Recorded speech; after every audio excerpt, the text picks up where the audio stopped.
Hey guys, it's Chris, and welcome to the Toned and Toneful video podcast, episode number 7. Today we're going to be talking about my guitars, specifically my current setup. But before we get started, I wanted to give a shout out to my sister and say happy birthday, and I wanted just to let her know that I congratulate her on another year of life, and I hope things go as well as that they are going for you. I hope they keep going better and better and better.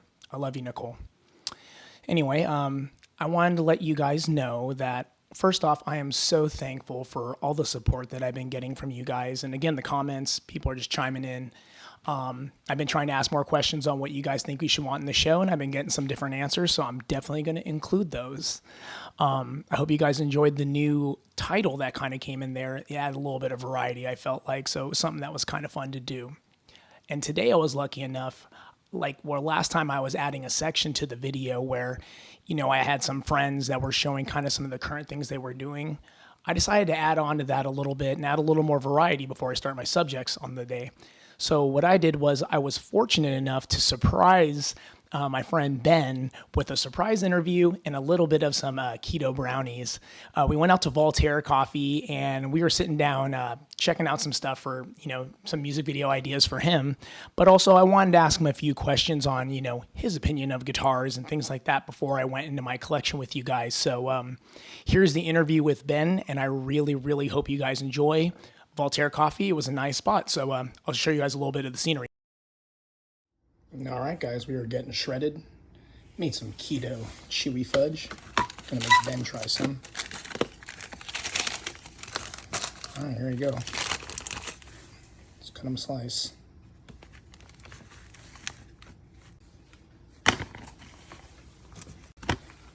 Two slice. You know what? I think these are a definite solid 6 out of 10. They could be 10 out of 10 if we put more chocolate chips in there, but we're trying to watch the carbs, trying to keep that 2G net carbs. Let's go. Oh, God. Ladies and gentlemen, I give you Ben. How does it feel to be you, Ben? Like a cannibal. Oh, man. Nah. First unexpected guest on Toned and Toneful. Didn't even know. We're going in heavy and hard today. I got some questions while we drink coffee. All improv right now. All right. Jazzin'. I also brought you some keto brownies, sir. Fuck yeah. Let's go. No carbs. I don't know if that helps or doesn't help, but either way, try it out, man. It's gonna be good. Let's go, dude. We're trying to trim up for these music videos. We're trying to trim up for things that we're doing. Look at least slightly presentable, Presentable, baby. All right, guys. Be tuned in for these questions I got for Ben very soon.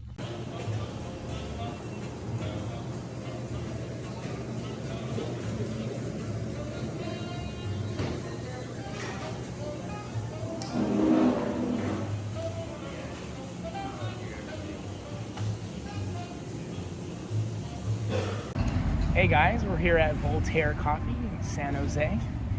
Ben, what kind of drink you got there? I have an Ethiopian single origin cold brew because I'm a snob. Chris, Ben is definitely a coffee snob. Oh man. What am I drinking? Well, I'm having a double espresso. Ben had a little bit. It was definitely a Central American and very tasty. So very cool. Crema was so thick when I took the first sip, all came off. Well, anyway, guys, we're out here because Ben and I have been doing some work on music, and he has been looking for a location to shoot a video. And so we're out here just hanging out. I'm going to keep it top secret what it's about, but Ben's got... oh, man, it's like his signature now. He's got the little... So, yeah, we're out here, and we're kind of, talking about some things in this episode because we were talking about my guitars, my Mobius and my Tom Anderson, and Ben and I wanted to get a little bit of information from what you guys would think about some stuff from him. So I had a couple questions for Ben, another very virtuosic and someone who's also a very talented guitar player. So let's ask Ben some questions. So my first question for Ben is Ben's suggestion in ordering a guitar that's versatile for producing music and Okay, I'll take it away.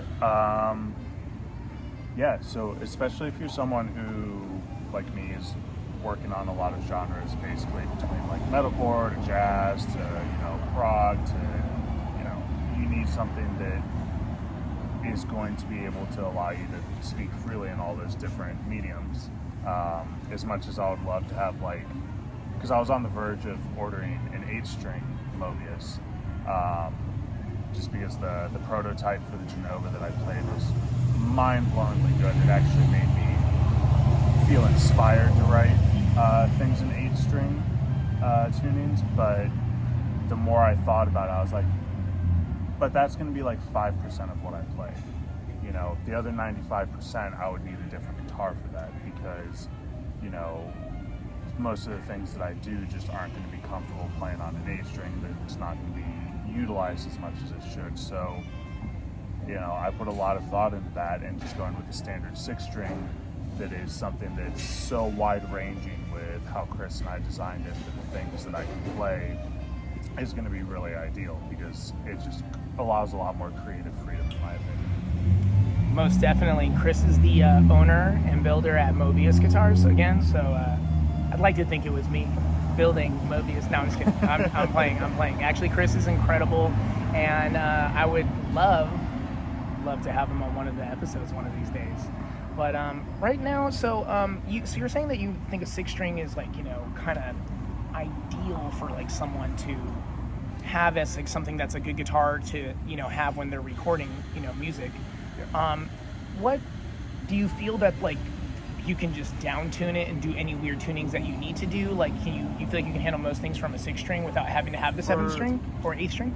Yeah, I mean, with even the 6-string that I have right now, because my Mobius is still being finished, you know, I have a Sterling JP. It's not like the world's most mind-blowingly great guitar, but I swapped the pickups out with bare knuckles. There are polymaths in there now, and now it can be used for pretty much anything. I can go down to drop A in it, which would be standard 7-string drop tuning, and it holds perfectly well for that if you have the right set of strings on it.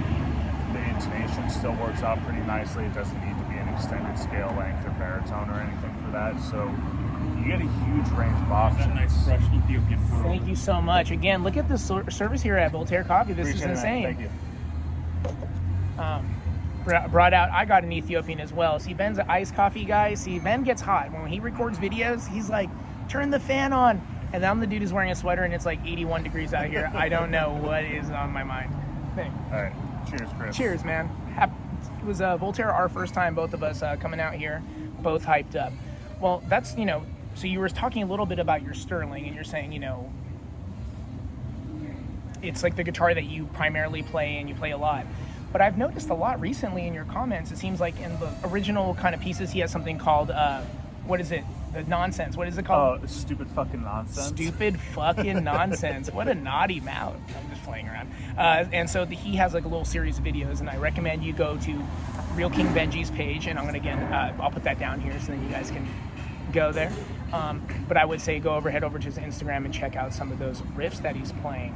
All right, guys. And then, so that was kind of the first question. You know, definitely talked a little bit about his Mobius and his Sterling. But I've noticed that people have talked about your Fender a lot in your you know, in your post. They're saying they like the spanky sound. Yeah.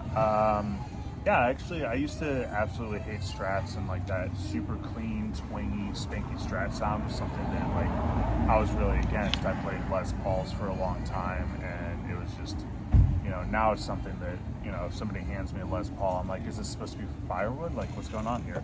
Les Pauls for firewood. Yeah, trust, I'll never play Les Paul again.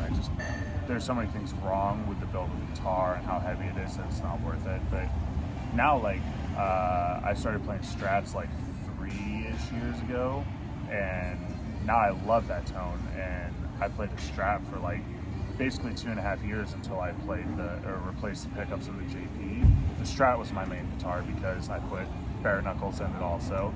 I put some Irish Tours in there, and that's one of those things where, you know, those pickups made a guitar that was previously, okay, into something that I want to play and I feel inspired by, and I love the response. And of course, there's playing here. We're kind of under the airport over here, so it's definitely crazy. It's a great location for an outdoor interview. Yeah, so the Strat, I played that for like 2.5 years, and like I stopped playing it for like 6 months, and then I posted a video with it again, and everyone like came out of the woodwork to be like, "Oh, the Strat's back! Let's go!" Which was pretty surprising to me. But I do love that guitar. I love the way that it sounds. So, yeah. That's awesome. It's a great answer. It's a great answer. It's the answers I'm looking for. And so, next thing on the list here is, all right, I have a kind of a little turn of direction. I wanted to ask Ben, I remember last week I was talking about someone like me who's a very intuitive player. I know theory and I know things, but a lot of times when I'm writing, I throw a lot of that stuff out the window and I'll make up a lot of very unorthodox ideas, or I'll do things that are a little bit weird.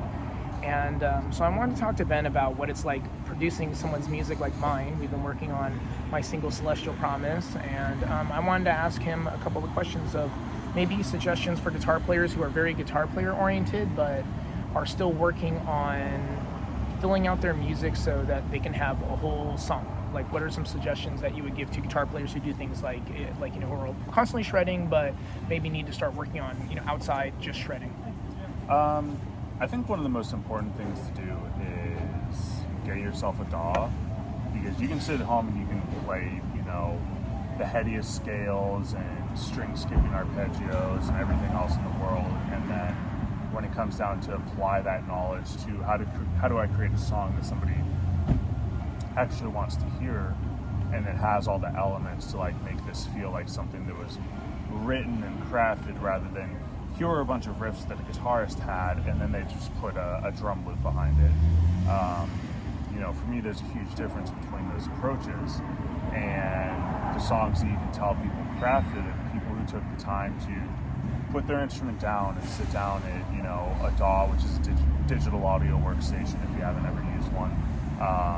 There are free ones, there are paid ones. You don't have to go with Pro Tools. Like, I use Logic, Chris uses Logic, there's Reaper, it's free, but get one of those and record whatever your riff is or whatever you're working on, and then give yourself 2 days off of playing the guitar and be like, okay, how do I put a drum part behind this that's actually interesting? And sit there and experiment with 10 different drum parts, dragging things around and moving MIDI around and seeing like, okay, if I make this beat half time instead of double time, like what does this do to the feeling of how my guitar riff sounds? Because the riff might be amazing on its own and then be incredibly let down by terrible, lackluster other instrumentation. So do that with the drums. Take your guitar parts and double them with a synth, put a bass line underneath it, figure out is there a melody or a synthesizer part or like an orchestral part that, you know, I can add into here to elevate what I'm doing to another level, rather than the planes. It's the airport, man. Yeah, so really looking at ways that you can utilize other instrumentation to elevate everything you're doing rather than just be there. And another thing that's been really helpful for me is figuring out other people's music and figuring out the other production elements that they have in their music to see how, even if something's not noticeably audible, there are lots of elements, whether it's like reverse swells, whether it's like I was talking about doubling a melody on a synthesizer, you know, other hits and little textural elements and soundscaping that you can do, that all these sort of things, as you like start listening with a critical ear to other music, you start seeing ways that you can apply them to your music or the music of someone like Chris, and bring out what's hidden underneath like an amazing guitar part, and how do I make this an amazing song? How do I make this a memorable song and experience? I think that that is very akin to my working experience with Ben. When I'm working on guitar parts, I'm very intuitive again, so I'll make up a part that's like, a quintuplet. It's not actually like 5/4. It's like 5 beats in a regular 4/4 beat. So I do a lot of like that, or septuplets. And so one of the things that I notice is since I'm changing variations and timing and stuff so often, that I actually have a really hard time gridding a lot of my music. So what a lot of Ben does with me is finds, situations that we can grid the music, and find situations that we can find little, he almost finds like the lyrical elements in the rhythm. Because Ben's, instrument, when I first met Ben, I kind of, first met him as a bass player, who already knew how to play guitar. It wasn't about not knowing how to play guitar. It was just that he was primarily, like, I think at the time, focusing on bass. Yeah. Still an amazing bass player all the time, and everything you're going to hear on Celestial Promises is going to be Ben on bass, not going to be me. Learn to, I can demo things out and come up with ideas, but I think sometimes, if I really work on my intuition on guitar, I feel like, and have someone like Ben really work with me and kind of put time into that, it's really nice to have him be the person to kind of help me make the song a full song, and that's, I think, one of the things that we've been really focusing on a lot. So that was a great answer, and I think that you talking about focusing on, because on one of my other episodes I talked about content versus original music, and I think doing original music is really important, but if you don't know where to start, I think looking at some songs from people who write songs really the way you like is such a great way to go to school. Yeah. And then learn how to build up a song in a way that, it can flow the way you want it to, because I think that that's a lot harder than what people think it is. A lot of people think that they can just make up a song super easy and that they'll be able just to do that. So I have one more question for Ben, and this one is kind of a fun one. So Ben, when you're working on music and you are working on tones, so Ben is a user of Neural DSP, and he's a big user of he's not always using amp tones. He's using a lot of plugins because that is the most convenient and the most workable in his situation. So I wanted to ask Ben, last but not least, listen to these guys. The last question is do you think guitar tone is from primarily pickups? Do you think it's from the body wood choices? Do you think it's from string gauge, or do you guys actually think it's from sum of all its parts? So I just wanted to see what Ben thinks about guitar tone. I'm gonna go out on a limb here and go with what I think is the more popular opinion among a lot of the builders that I know. Like we talked about Chris Yates, and I know he feels this way pretty strongly too, that a very significant portion of the tone is coming from your pickups. Like I was mentioning before with both the Strat and the JP, that I swapped out the pickups with bare knuckles, and they took guitars that I would normally not have wanted to play, that I was thinking about selling. The JP in particular, the old stock pickups in it just did not do anything for me. And once I replaced those, it was like I had bought an entirely new guitar. Everything that was muddy before was clear. Everything that was flat before was now sparkly. And I think probably 80% of the tone comes from the pickups, and the rest of it is a sum of all of its parts. It's the body wood that gives you sustain and spank, and a little bit of other snappiness and resonance that you might not get if you're just screwing it into a piece of plywood. Which, have you ever seen that video of the guy? Was it with the broomstick or something? He had stick? And then there's another guy that did he strung guitar strings between two tables and mounted them, and then had a pickup hovering in the center. I think I've seen the thumbnail to that on YouTube, but I've never watched the video. It's a flawed experiment, but it does prove a point that a significant portion of the tone comes from the pickups, which I believe, and a lot of the other stuff that's on the guitar plays a role besides tone. It plays a role in your tuning, your intonation, your stability, your sustain, how much resonance you have, how much extra harmonics you might be generating from air pockets in the bodywood, things like that. So those things aren't insignificant, but there's a lot of thought, and I know you love your impulses because they just match so well with how that Mobius is crafted. But it also goes into what fits the guitar. The pickups that might sound really good in one guitar for me might sound really bad if you put them in Chris's guitar, because the sum of those parts, they just don't work together. So, my thoughts. Very good answer. Very good answer coming from who I like to call Big Ben in my life. Ben is a lot taller than me. I am 5'4.5", and Ben is about 6'2", 6'3", so about almost a foot taller than me. So I'm a little guy. And so my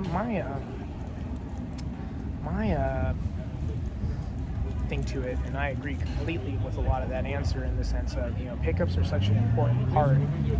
You can have, once you're going on electric guitar, unfortunately a lot of the sound is going to be coming through the strings. But bodywood and I think all these other things do change the resonance and harmonic peaks and things like that. So I think that that's all very, very, very solid kind of understanding. So take it from us, I guess, in a way, and many other guitar players who are very experienced, that what you're doing is you're picking a wood and you're picking a body response that's similar for your picking style and everything. So if you pick really soft, you might choose mahogany, or you might choose mahogany with maple top to add compression. And if you're a really hard picker or you're a very controlled picker, you might be able to use something like basswood and really get the attack to come out without having to ruin it too much, because you can kind of control that a little bit. So it's very, very changing. And then finding a pickup that EQs well with the body woods and EQs well with the pick choice that you use, because I'm pretty sure we need.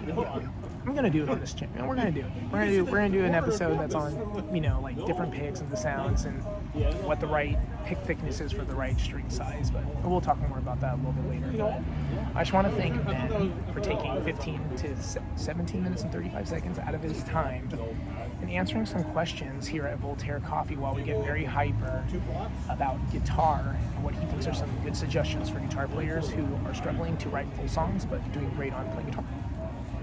Thanks, man. Yeah, thanks for having me. All right, guys. Toneful signing out here in Voltaire. All right, guys. I hope you guys enjoyed listening to those answers that Ben gave about some of the questions that I had. And it was a great time at Voltaire Coffee. We were getting way too hyper and having a lot of fun. But now it's time for me to talk about my guitars and my current setup, my Mobius and my Anderson. And I want to talk to you guys about why I make the choices I made on these guitars and why these are the ones that ultimately I keep and stick around. So I look forward to telling you guys about these guitars. I'm going to throw on a slideshow real quick and let you guys kind of see them while I talk about them a little bit before I go into a little bit of some playing. Enjoy, guys.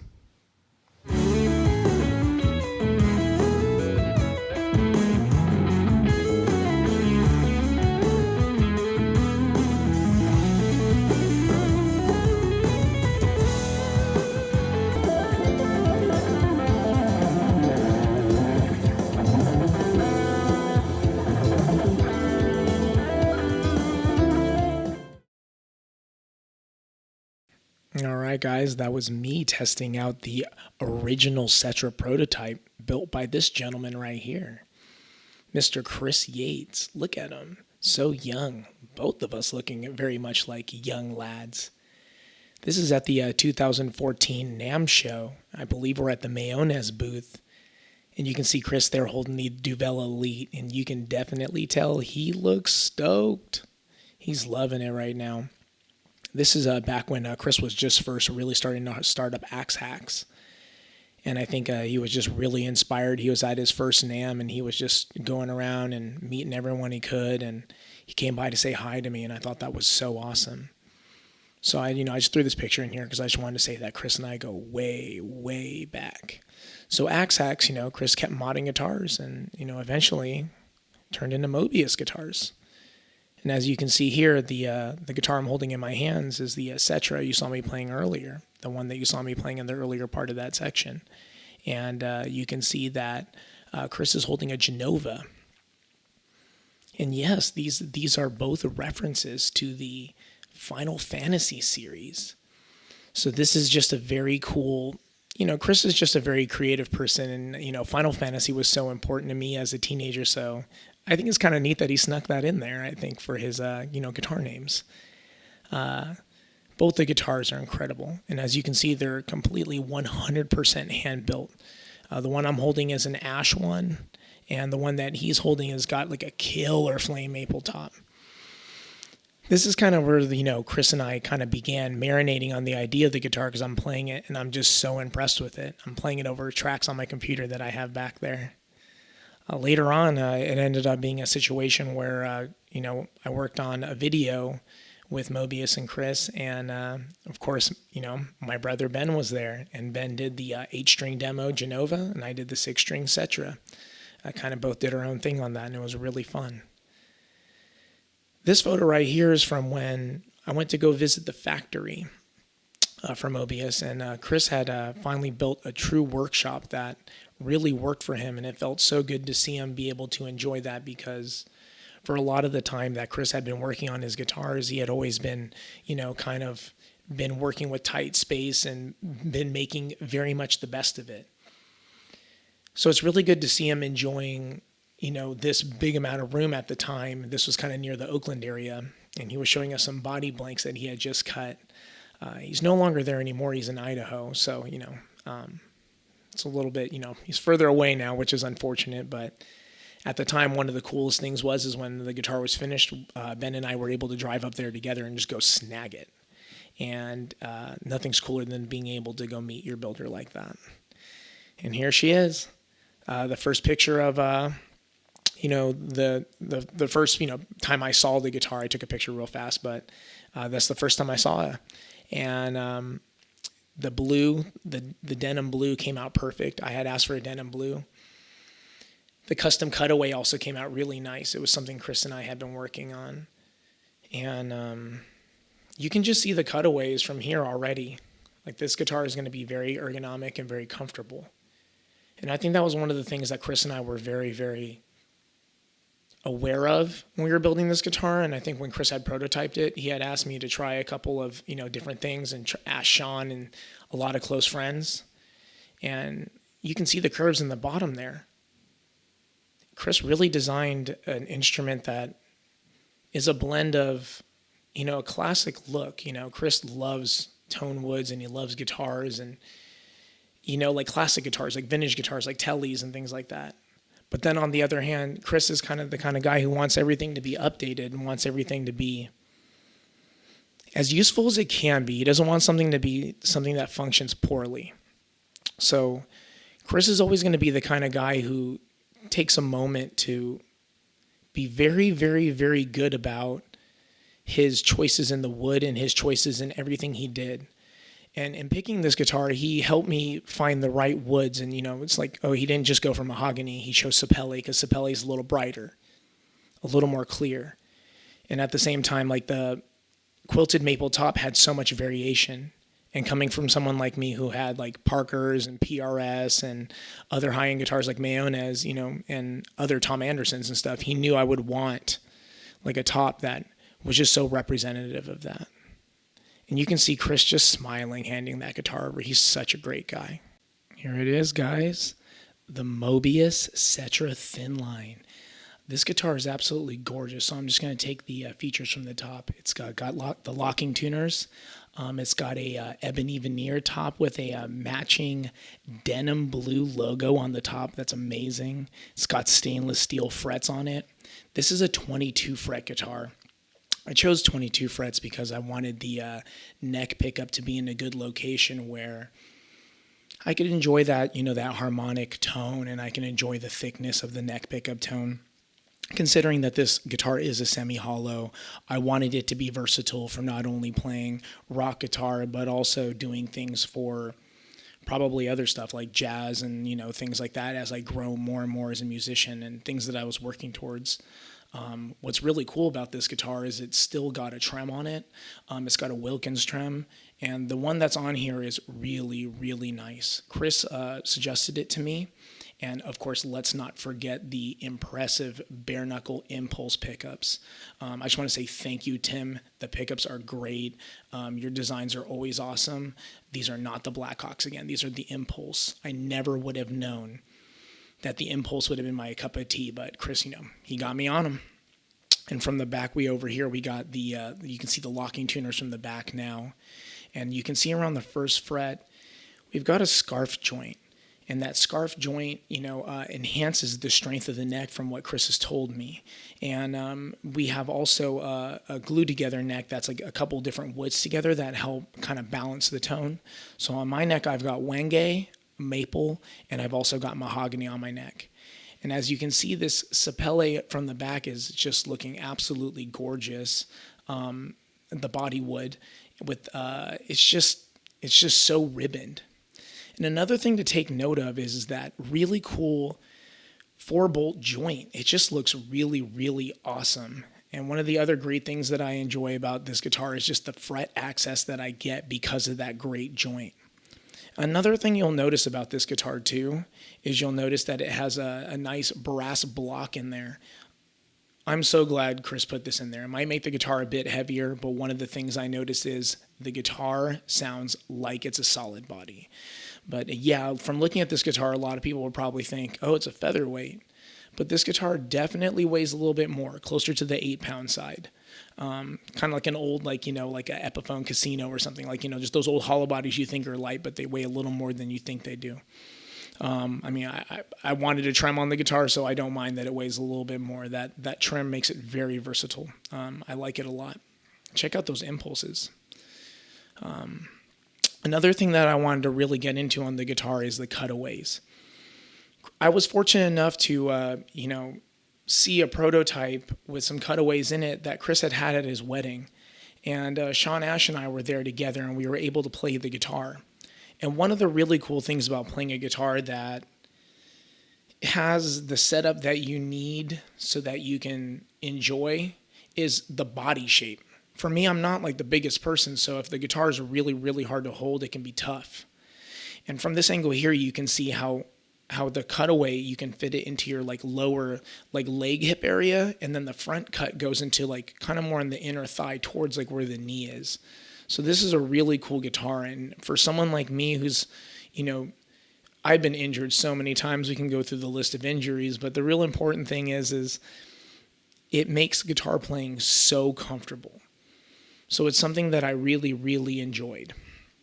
And that you can see here, even from this cutaway, how gorgeous the cutaways are, but at the same time, how natural they look and how natural the wood is.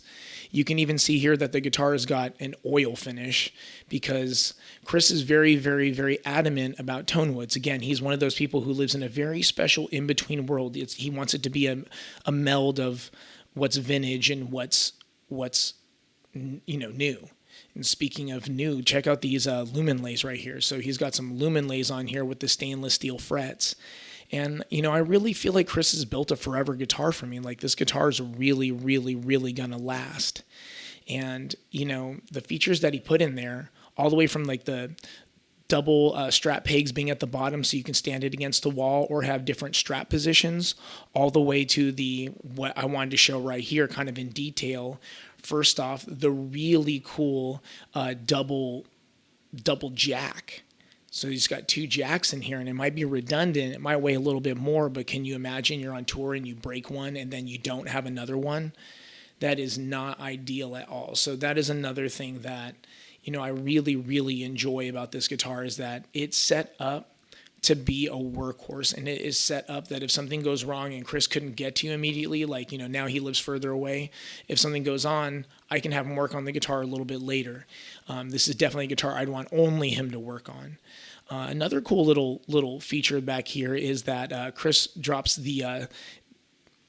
the serial numbers right in the back. So it's kind of neat to see the serial number put back here, and you can see all that ribboning on the sapele. Look how beautiful it is in the grain, the way it got picked out and book matched. And Chris book matched all these pieces himself. He did all this himself. So I am just beyond impressed with this guitar. So the way that it is from function to flow and everything that is going on with it, it makes guitar playing, it's not even so much that it's easier, it makes guitar playing very fun because you're kind of challenging yourself and you can hear all these responses on the guitar. It's a lot like my Tom Anderson in the sense that if I pick hard, I hear a difference. If I pick soft, I hear a difference. If I use different picks, that might make so much of a difference that I actually have to change EQ settings on the amp immediately. So this guitar is incredibly responsive, and that's a mix of the pickups and the body woods and everything together.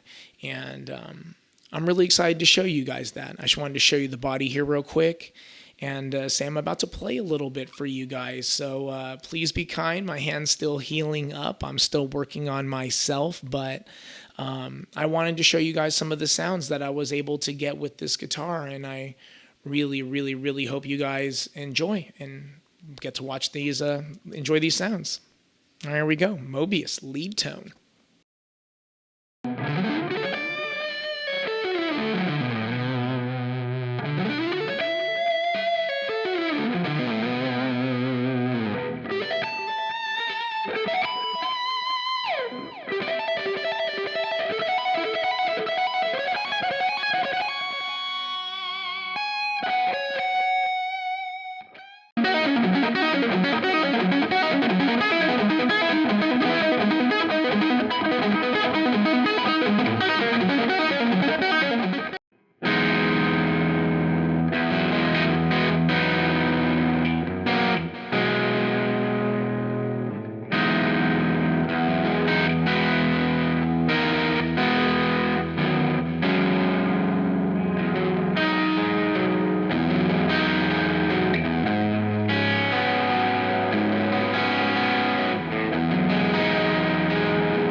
All right, guys. Thank you for listening to my playing. I appreciate you guys hanging in there with me.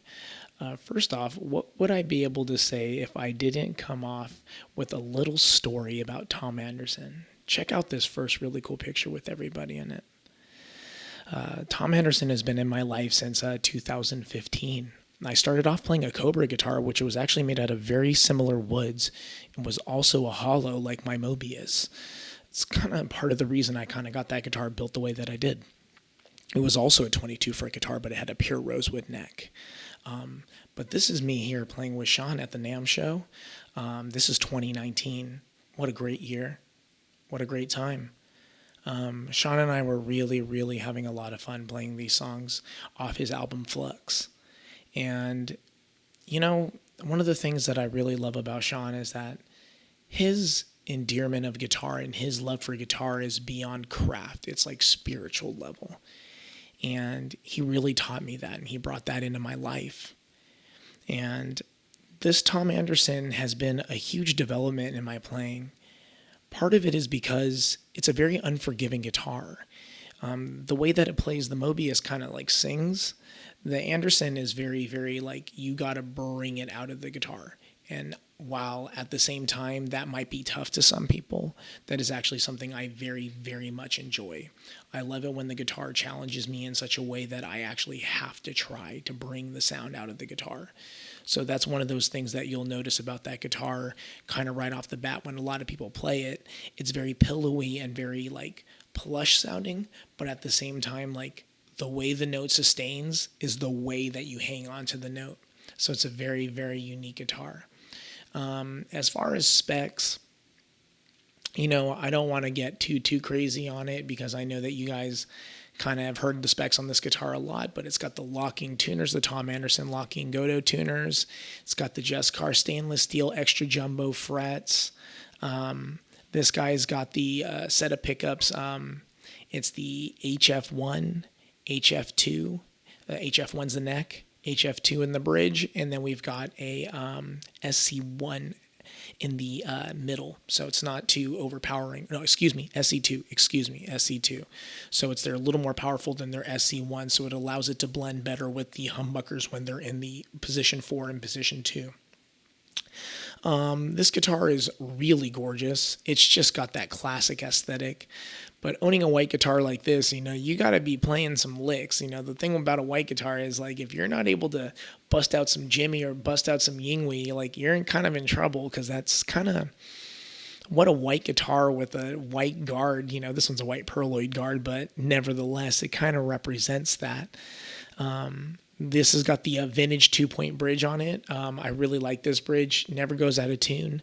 Mine's a little old, though, so my arm is kind of creaking around. So I'm thinking about kind of finding a way to talk to the guys at Anderson and see if there's a way to get it reset up, because I'm kind of having a situation where now it's almost kind of a little bit lightweight, a little bit kind of makes some sound.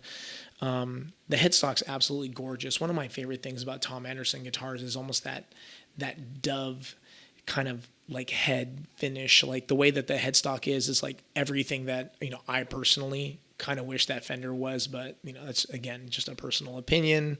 It's really cool. The Tom Anderson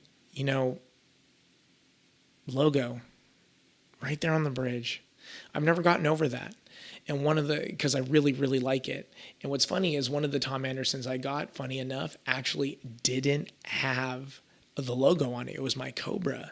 It actually came with a plain bridge. So it was kind of like a funky one, because all the other Tom Andersons I'd ever seen had that on the bridge. Right here we have the back of the guitar. So you can see that wedge kind of shaped neck that they do. They do the A wedgy neck, and then they do only 2 screws. And to be honest with you, I've only had to tighten it up on this guitar probably 2 times in the whole time that I've owned it. So it's not a very, very, it's not bad. Not at all. For 6 years, twice. The back of my headstock right here, 4/30/16. That's the date it was built. So yes, we just passed the 6-year level, going on 7 years for this babe. And I really, really, really like how that they put that on the back, because the day your guitar was built, and that your serial number, because with Tom Anderson, you can go on the website and you can actually look up your guitar and look up, like, the specs that it has and anything. So I'm going to slap that on here for you guys so you can see it real quick too. This guitar right here also, I just wanted to show you some of the aging, some checks on it, some of the paint that's missing over time. It's finally gotten a little bit beat up, but it looks so awesome. And one of my favorite things about it is that it just flows as a guitar. The Angel's a little bit bigger on me. This is the Guardian Angel, again. So it's almost kind of like the size of like a Jackson Soloist. But at the same time, this guitar, if you lean back more, this guitar requires me to lean back more. And you'll probably notice in the videos I'm about to play, again, be kind, I'm starting off again. My hands are not what they used to be. But I am very cognizant of my wrist position on how both these guitars, it looks very different when I'm playing. With the Mobius, it's very flat and close to it. And with the Anderson, it's a little different. Check it out.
right, guys. I hope you got to enjoy hearing that Mobius guitar and hearing that Tom Anderson. And both of these guitars are so important, and I feel like they both have so much to do with my growth as a musician and the aesthetic, and even in my choices of what I do with note selection and the vibe of the chords that I play, because both these guitars are so different. Again, these guitars, I put so much time into choosing them. I went over the specs with friends of mine, and I really, really dived in to, myself to know how these instruments could be different, and that's why I've kept these two. A lot of other guitars that I had were just repeats or things that I had that in the end, I didn't need two of them, or I didn't need the other one because the other one was similar enough to another thing I had. I really want to say thank you to Ben real fast. I really appreciate you doing the surprise interview, bro. Hope you enjoy the keto brownies. Keep the carbs low, keep the fun high. And I also want to say thank you to you guys for always, chiming in as much as you can. And if you can, you guys leave as many comments about what you guys would like to, have an episode about. Anything that you guys would like to have an episode about, please leave a comment. I would love to hear it. This is for us to learn and grow together, and I'm trying to create a place where there's a balance of physiological, spiritual, and also just nutritional. There's things that, if you guys want to know them about what helps me balance my life and helps me stay fit while I do music and while I feel happy and I'm working on my best self, I want to share that with you guys so that we can grow together and we can communicate the most that we can and put out the best music and make the best of our life, because this is the one that we're living, so that's what we're doing right now. So I appreciate you guys tuning in, and I hope you guys enjoyed episode 7 of the Toned and Toneful video podcast.